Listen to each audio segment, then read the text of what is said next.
The grand lecture hall of the prestigious medical school buzzed with the quiet rustle of pages and the faint scratching of pens against notebooks. The towering walls, lined with bookshelves crammed with medical journals, bore witness to generations of students who had passed through these halls, their dreams pinned to the pursuit of knowledge. In the center of the room, the professor, a man of imposing stature with an air of unwavering authority, paced before the class, his sharp gaze scanning the sea of students. He relished the power he held over young minds, the weight of his years of experience pressing down upon them like an unmovable force. Stopping abruptly, he turned toward one particular student. The room seemed to still as the professor fixed his gaze on the young man. He had noticed him before, always with a glint of mischief in his eyes, an irreverence that the professor found insufferable. He decided it was time to put him in his place. Clearing his throat, he posed a question, his voice dripping with the satisfaction of an impending lesson in humility. "How many kidneys do we have?" The student, without hesitation, responded, 4. A murmur rippled through the room. The professor smirked, his chest swelling with the thrill of impending ridicule. He lived for these moments, these chances to trample over ignorance, to remind students of their place beneath his towering intellect. He let the silence stretch before repeating the answer, laced with mockery. 4?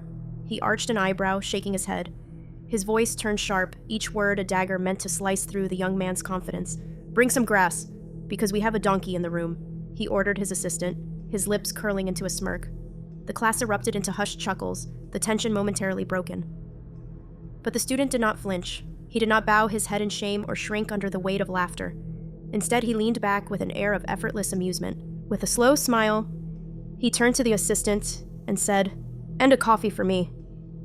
The room fell silent again, but this time the laughter died in the professor's throat. A flicker of confusion crossed his face, then anger.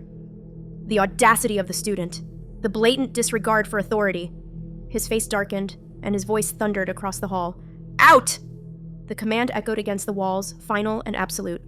The student, however, remained composed, rising from his seat with a measured grace. He collected his books, adjusting his coat as he made his way to the door.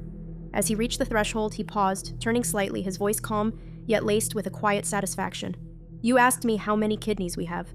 We have 4 kidneys, 2 of mine and 2 of yours. We are plural, after all."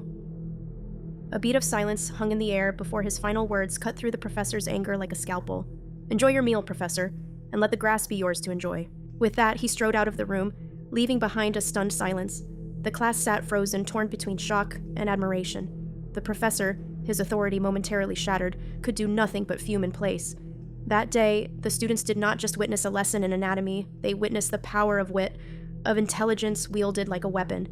The student's name was Aparício Torelly Aporelly, later known as the Baron of Itararé, a man who would carve his name in history not with medical expertise, but with humor sharp enough to cut down arrogance itself.